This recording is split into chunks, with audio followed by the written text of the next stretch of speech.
Welcome back. We found this control panel which is used to set up the receivers on the central tower so that they line up properly with the various transmitters we've seen throughout this age. And we've set up the water one properly, but not the others, and we're going to have to do all of them to discover the proper sequence to use on the door. At least that's what I think this will accomplish. Don't really see what else it would be for. I think Atreus was really afraid that he would forget his passwords or something if he kept leaving all these hints around rather than just trying to remember them. Alright, let's see. The chasm should be near the oasis, actually, somewhere to the left of it, so somewhere between 0 and 150 degrees then. That's pretty close. We can actually see the microphone here. You can't quite make out the actual transmitter, but we can already hear it, and we can see that we have to go slightly further to the left to set it up properly.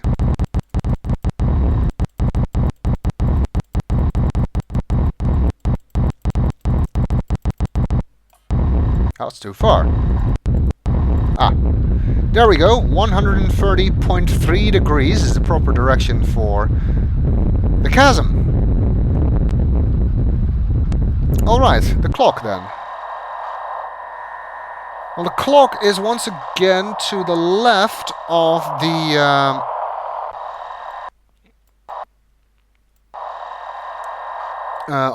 chasm, and we can actually see it pretty clearly in the viewer. I managed to stop damn close to the correct direction. Did that by accident. There we go. Blinking lights again, telling us where to go. It actually does that when you get within 5 degrees of the proper direction.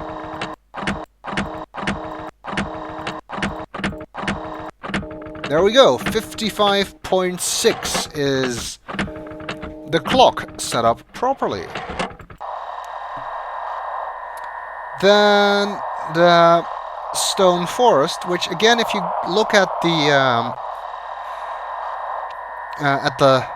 lake, is counterclockwise from the. If you were to visualize it from above the lake, the clock tower is counterclockwise from the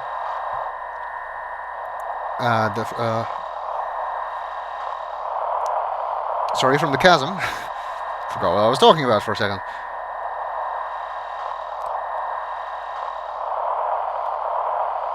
Yeah, sorry. It's getting late. So the clock tower was counterclockwise from the chasm, and the stone forest is counterclockwise from the clock tower. That's what I meant to say. They're actually all counterclockwise here, if you see them in this order. So again, we need to go further to the left from where we set the clock, which was 55.6. And here you can actually see that vase that is above the entrance into the stone forest. And you can see one of the stones, even though you can't make out any more. And there we have the sound.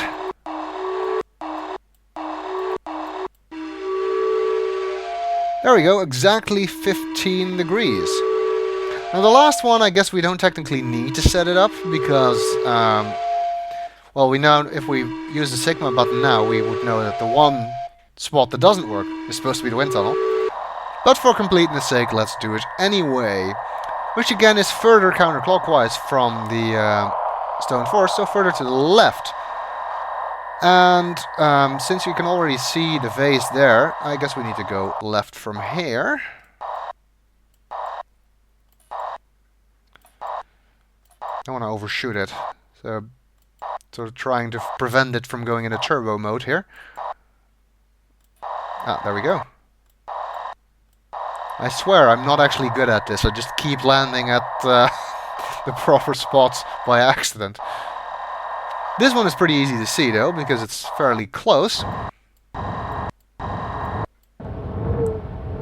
There we go. This one also clearly shows us that you need to line up the actual transmitter dish in the exact center of the screen in order to get the right sound. 212.2. In any case, we have verified that these things are in fact transmitters and that they're transmitting and recording the sounds that are near each individual transmitter. Which gives me an idea what the buttons might be for. I want to check that.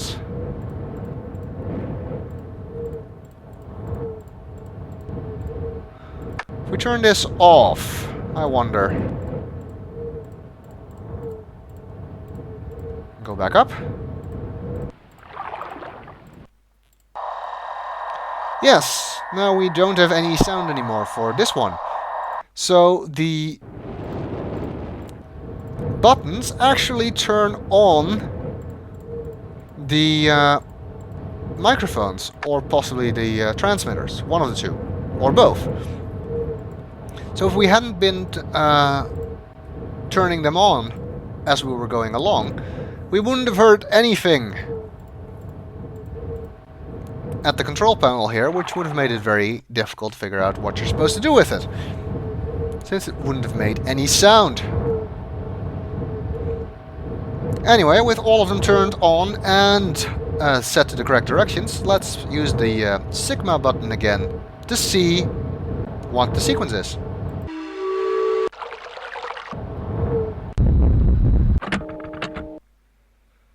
Aha! So it's Stone Forest, Oasis, Wind Tunnel, Chasm, and the clock. Let's hope that opens the door, otherwise I'm out of ideas. Let's be nice, switch the lights off. Save the planet and all that.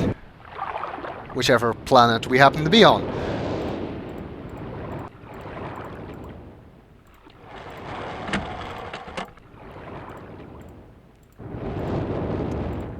Alright. Let's see. First the Stone Forest. Then the Oasis.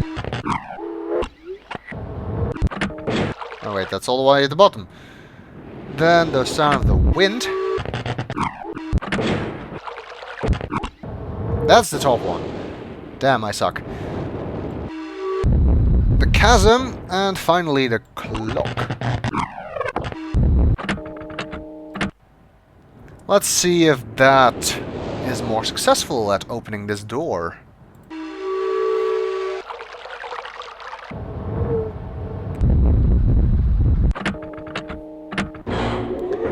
It is!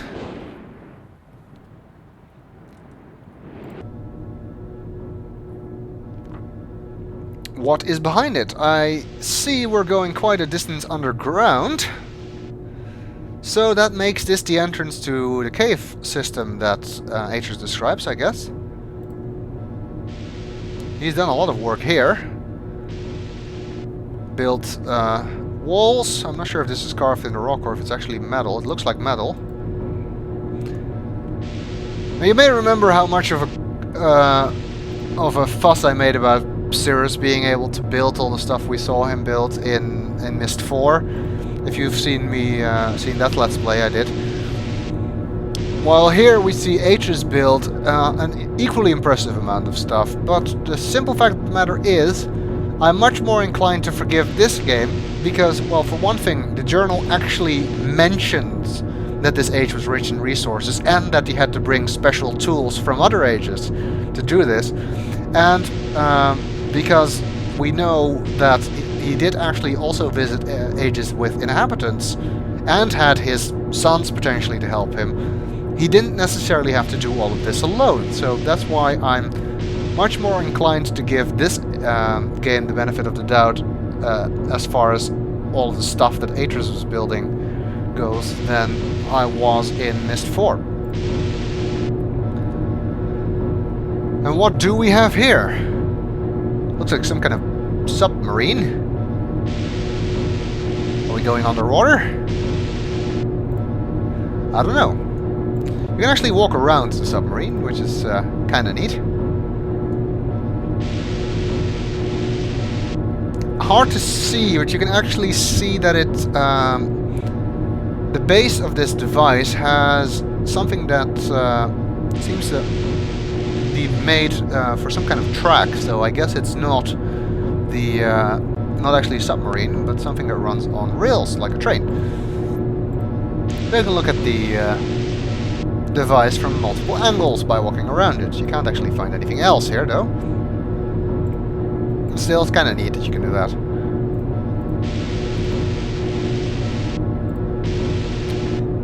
Let's see. It has a door and a button, which I suppose will open the door. Yes, that was predictable. Let's see. Go back outside, I guess, but that's not very interesting, since we already know what's outside. We can sit down in the driver's seat. And we can see the chamber through the windscreen, or something, as well as a bunch of controls. A red button, which we can't actually push. Well, let's just try forward, although wouldn't we run into the wall if we tried forward? Well, this isn't so much forward as it is down, is it? I guess Atris didn't feel like making a separate button just to take you down the first bit, because we'll see that this button does take us forward in all the remaining situations. Also, for some reason, we turn around like 3 times while descending. Did you hear that sound? I'm not the only one who heard that, right? Let's see. These other buttons lit up now, so I guess we can use them. I suppose backtrack might take us back up, so I'm not going to push that one. And this also started working, revealed a compass, or at least I think it's a compass. It says N, north, I suppose. Or maybe not, who knows.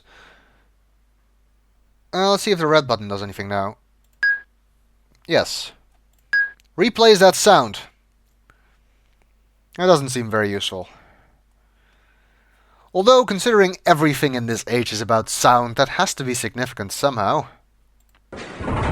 Let's try the arrows. Oh, that turns us. And that confirms that this is in fact a compass. Northeast. Can't go forward here. I guess that's a dead end. Let's see. East is a dead end too. As is southeast. South. Southwest. West. Northwest. Okay, so north is the only direction we can actually go in. So I guess we'll have to try that in the next video.